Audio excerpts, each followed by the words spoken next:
அழகான கலகலப்பான ஆசிரியர் வந்தார். அவருடைய வகுப்பு அப்படின்னாலே குழந்தைங்களுக்கு அவ்வளோ ஒரு இஷ்டம்.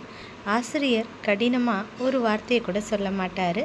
கொஞ்சம் நகைச்சுவையாகவும் விளையாட்டாகவும் இருக்கும். ஆனால் சொல்ல வேண்டிய கருத்துக்களை எளிமையாக புரிய வச்சிருவார் மாணவர்களுக்கு. அன்றைய தினம் அவர் பெருசாக பாட புத்தகங்களை பற்றி எதுவும் பேச விரும்பலை. அந்த கரும்பலகையில் ஒரு சாக் பீஸை எடுத்து 1000 அப்படிங்கிறத எழுதினார். ஒன்று போட்டு ஒரு 3 பூஜ்ஜியங்களை போட்டாச்சு.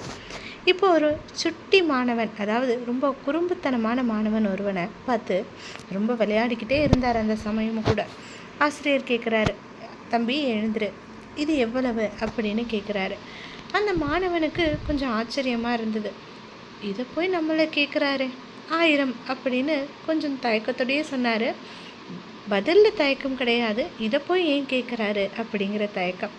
ஆசிரியர் என்ன பண்ணுறாரு, வலது பக்கம் இன்னொரு சைபரை சேர்க்குறாரு.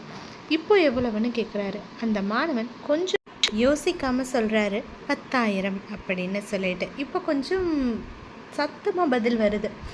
இன்னொரு முறை என்ன பண்ணுறாரு அந்த ஆசிரியர், அந்த பூஜ்ஜியம் வரை எழுதுகிறாரு. ஆனால் அந்த எண்ணுடைய இடது பக்கம், அதாவது 1க்கு பின்னாடி எழுதுகிறாரு.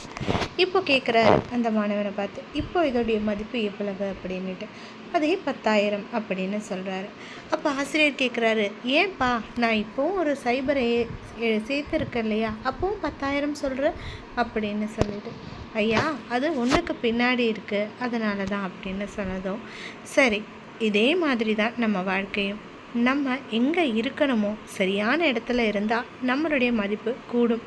அப்படி இல்லை அப்படிங்கிற பட்சத்தில் நமக்கு எந்த ஒரு மதிப்புமே இருக்காது அப்படின்னு சொல்கிறாரு. ஆமாம், விளையாட வேண்டிய நேரத்தில் விளையாடணும்.